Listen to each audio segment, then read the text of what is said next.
We learned yesterday that there was a discovery made in the year 1819, 199 years ago. We're coming up on the bicentennial of this discovery by Ørsted, that electricity generates magnetism. We will learn later on in this unit that magnetism sometimes generates electricity. But that's a sometimes thing. There are conditions attached. With electricity and magnetism, there are no conditions attached. Every time you have moving charges, you generate magnetism. You generate a magnetic field. Now, does anybody remember the shape of that magnetic field that we learned about yesterday? Can we talk about a parabola at some point? No, that wasn't yesterday. The shape of the magnetic field generated here is? Yep. Circular, yeah. I'm going to draw an electric current. Let's say it's electron currents or negative charges. I'm going to draw it coming out of the page, as indicated by this dot here. The magnetic field that surrounds that electric current coming out of the page is going to be a series of concentric circles, one circle around another. What do you notice about the spacing of those circles? Okay? Yeah, they get further and further apart from each other. And what does that indicate about the strength of the magnetic field that surrounds this moving charge? It gets weaker, and that should make sense to us, right? As you get further away from what causes the field, the weaker the field is going to be. Now, if we drew the electric current going into the page, we would draw a very similar shape, in fact, an identical shape of magnetic field, also circular. But magnetic field is a vector field, just like gravitational field and electric field are vector fields. There's a direction associated with it. We know that the direction of the magnetic field surrounding a magnet is away from the north toward the south. But what about surrounding a moving charge? This is where we have to use what we call the wire grasp rule. It involves two variables, the thumb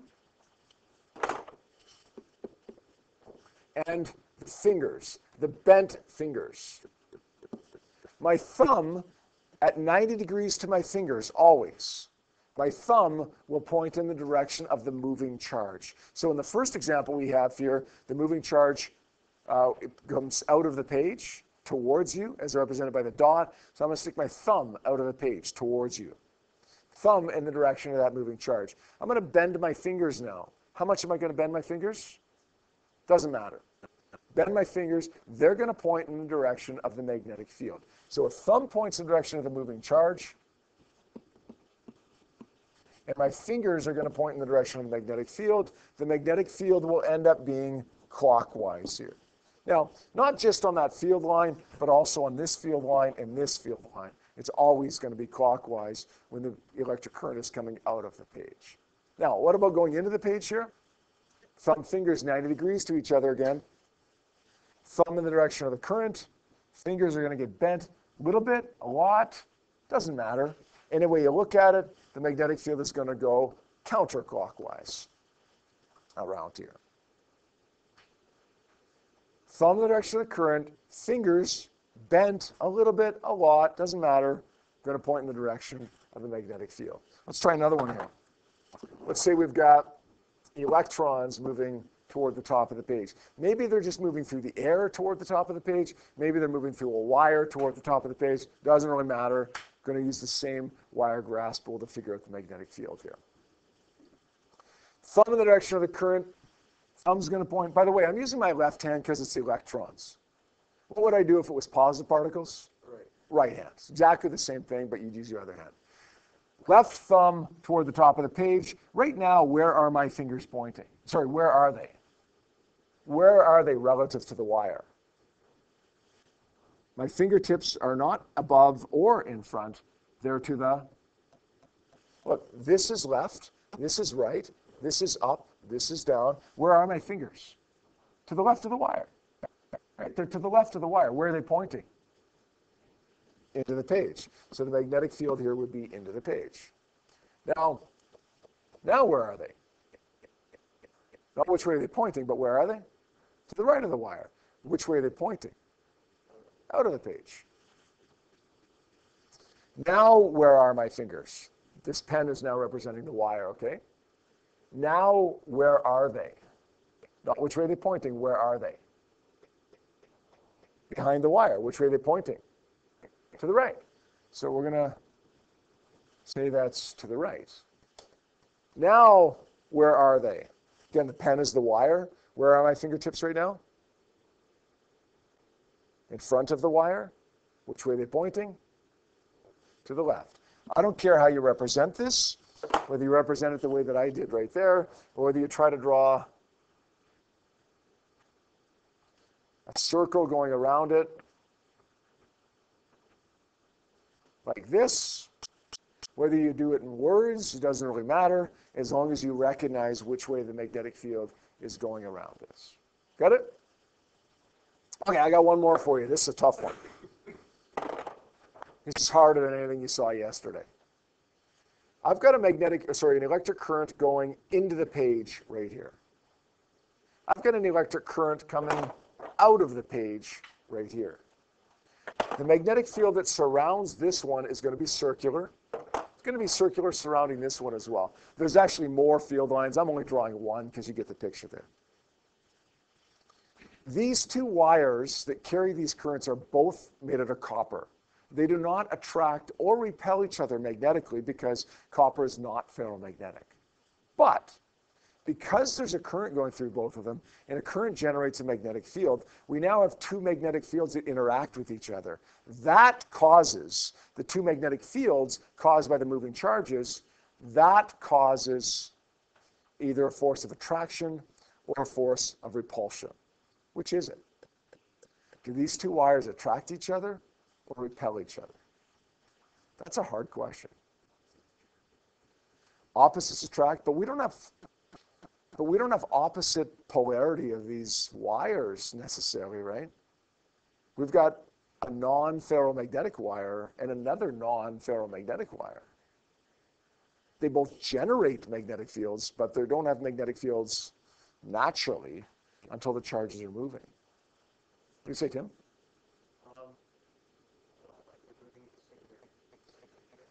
Well, the currents are actually moving in opposite directions, right? One current's going into the page, one current's coming out of the page. Does that change your answer, or does it stay the same?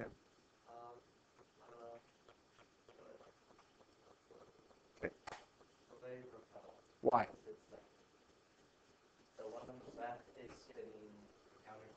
Okay, Benton, let's one step at a time here. The one on the left is going counterclockwise. Thumb in the direction of the current, fingers are going to go in the direction of the field. So you're correct, certainly correct there. The magnetic field is going counterclockwise. And what were you going to say about the other one?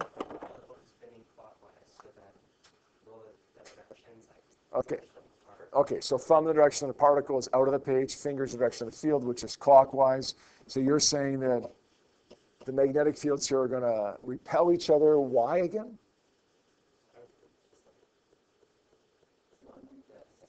Okay. They go faster. They'll go faster. Each other. Magnetic fields don't move. Magnetic fields are just there, pointing in a certain direction. So we're not talking about faster, but you're not that far off, actually. Well, in terms of the movement of the charges, yes. The black one is the charge is moving into the page. The blue one, the charge is moving out of the page. But that in itself doesn't tell us they repel, or attract for that matter. Yeah. You think they're going to attract? How come?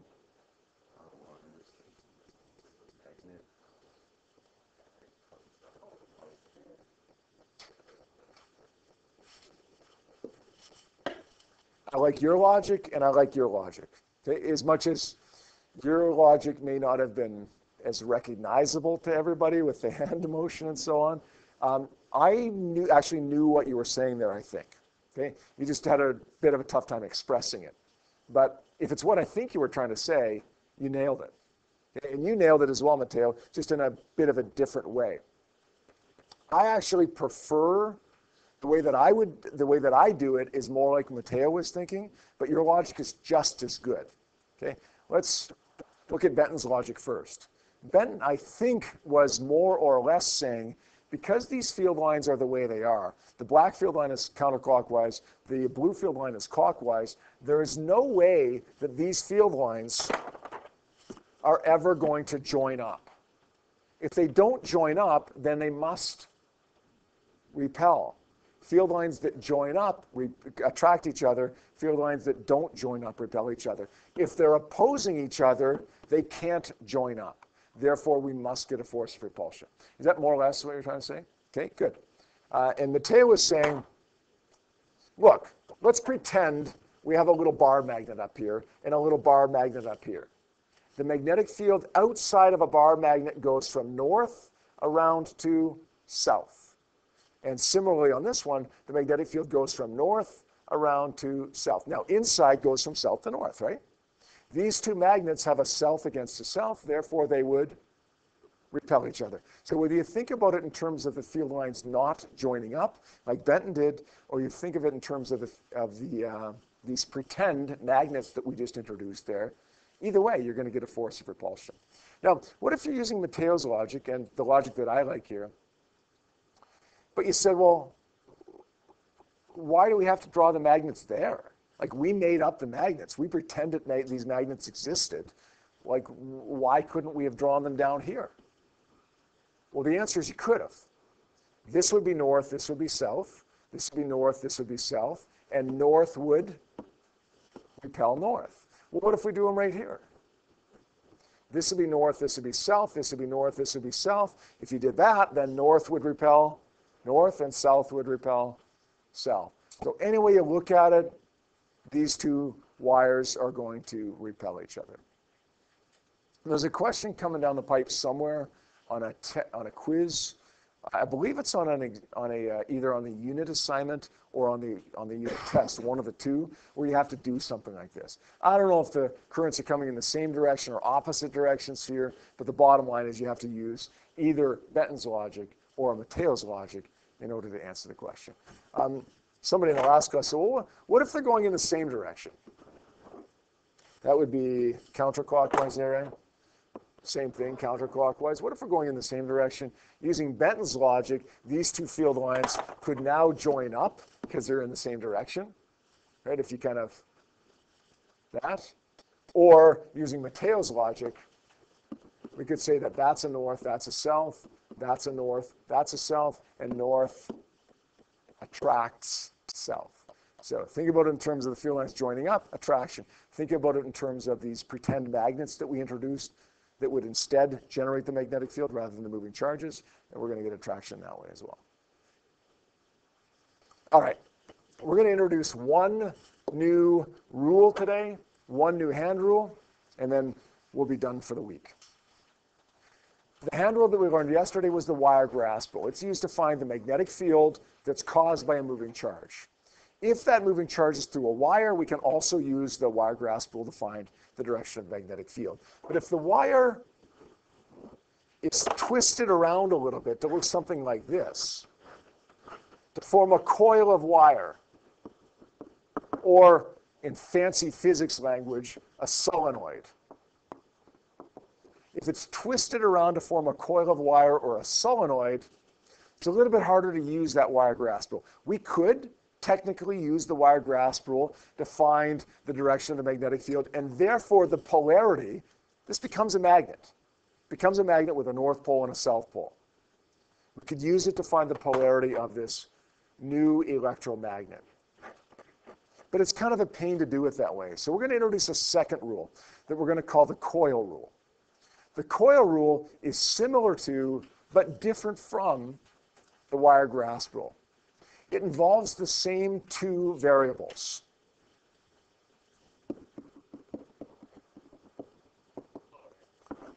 Just like the wire grasp rule, variable 1 is your thumb.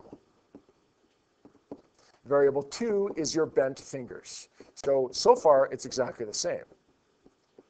But yesterday, with the wire grasp rule, your thumb pointed in the direction of the current, your fingers were field. This time, for the coil rule, your bent fingers are the direction of the current, or the moving charge, and your thumb points in the direction of the magnetic field. So it's opposite. Instead of thumb, fingers, current, field, it's thumb, fingers, field, current.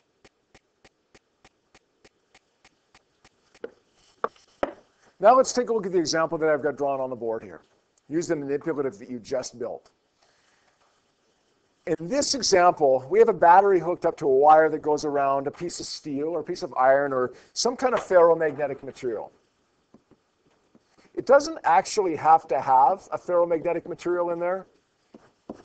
It doesn't have to have anything in there. If you have wire wrapped around air, it will generate a magnetic field and develop a polarity with a north end and a south end. But you're going to notice that effect much more if you have a ferromagnetic material in there. The effect gets magnified if you have a ferromagnetic material in there. Plus, in the diagram, it's just easier to see where the wire is, the front and the back, if you have something in there. So we'll always draw it like that, but understand it doesn't actually need to have a ferromagnetic material in there. We've got a battery set up here with a negative side and a positive side here.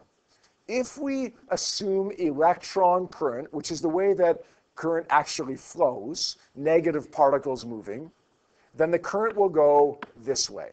From the negative end, up in the front, down in the back, and around clockwise to the battery again. Now, if we assume conventional current, we defined conventional current yesterday, the flow of positives. It doesn't really happen in this context, but if you assumed conventional current, then it would go the other way. It would go counterclockwise, up in the back, down in the front.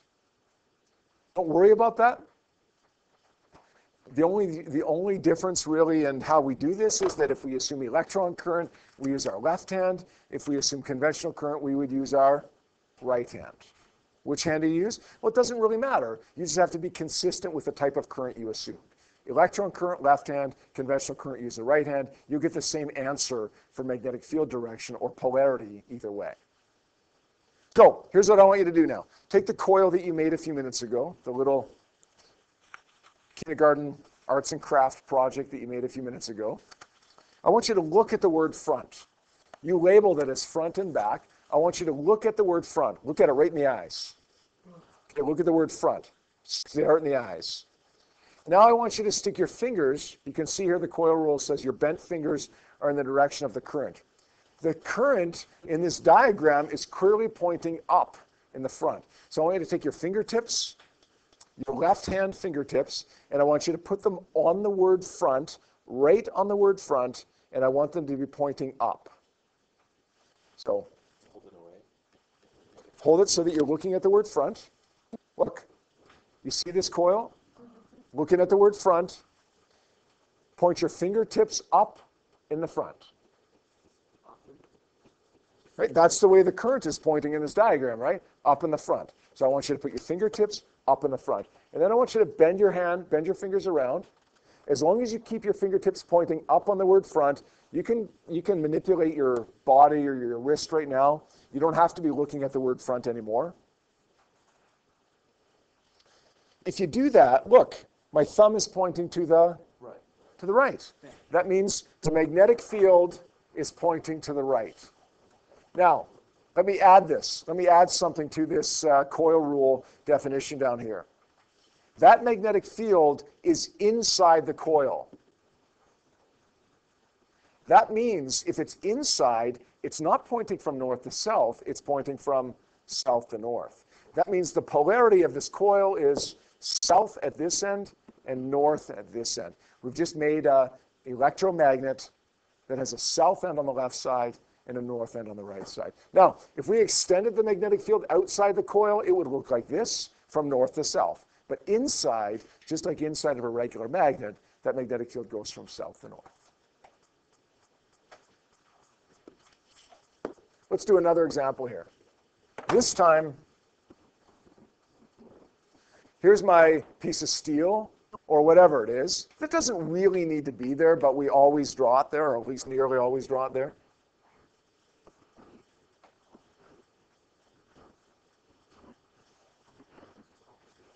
Do you notice that I drew the coil a little bit different this time? The wire is a little set up different. On the left side, it was in the front. Now it's in the back.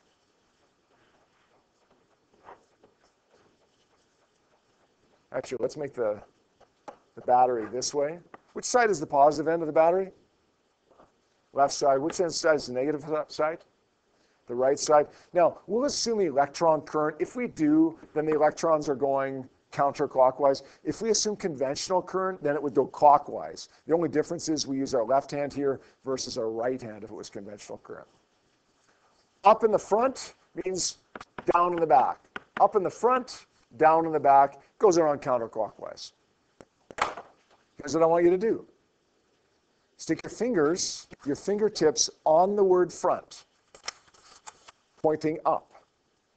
Stick your fingernails on the word front, and they should be pointing up. Bend your hand. Bend your fingers. My thumb is pointing to the right. Thumb is pointing to the right.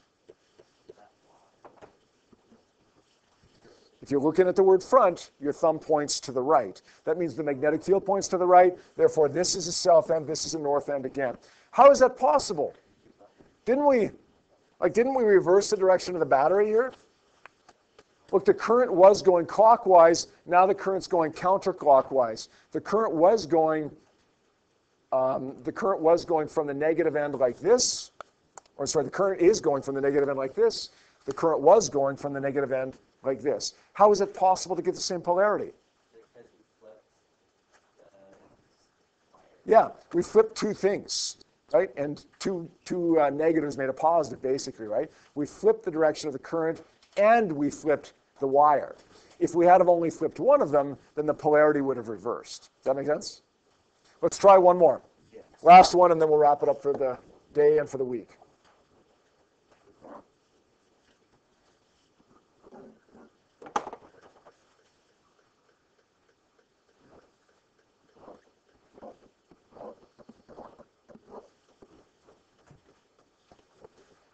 Let's do this one using conventional current.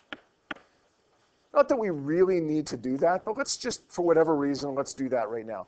Conventional current, I'll star that so that you don't get confused when you go back and look at this later on.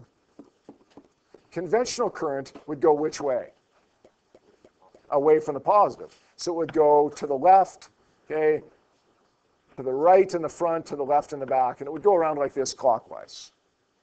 Now, if you're using conventional current, we can use our right hand for this. We should use our right hand for this. How do you know?